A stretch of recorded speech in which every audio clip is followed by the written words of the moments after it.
እስቲ እንሞክር ምንም ክፋት የለውም ትልቅ ጥቅም ታገኙበታላችሁ እየተባለ ነው። እንግዲህ ይሄ በቆልት የተለያየ አይነት የምስር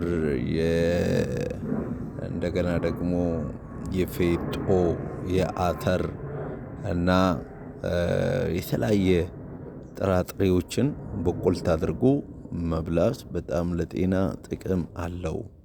ያንዳንዱን ጽሁፉን እንግዲህ ትመለከታላችሁ በጣም ቆንጆ እንደሆነ ነው።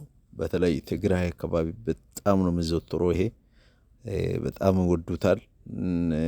እዚህ አዲስ አበባ እንኳን በጣም በቆልት በጣም የሚሸጡ ሰዎች በጣም ብዙ አሉ። በሰናፍጭ ሲበላ በጣም እንዴት እንደሚጣፍጥ ታውቃላችሁ። በጣም ትልልቅ የጤና በረከት እንዳለው ይነገራል። እና በጣም እስቲ ሞክሩት እናንተ በቤታችሁ መሞከር ትችላላችሁ። እና እንደዚህ ጡም ሆኖ እየተበላ ነው።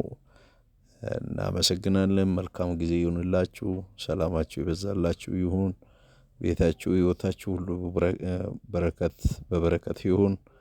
የሰራችሁት ይባረክላችሁ የነካችሁት ሁሉ ይባረክላችሁ። እናመሰግናለን ጌታችንን እናመሰግናለን።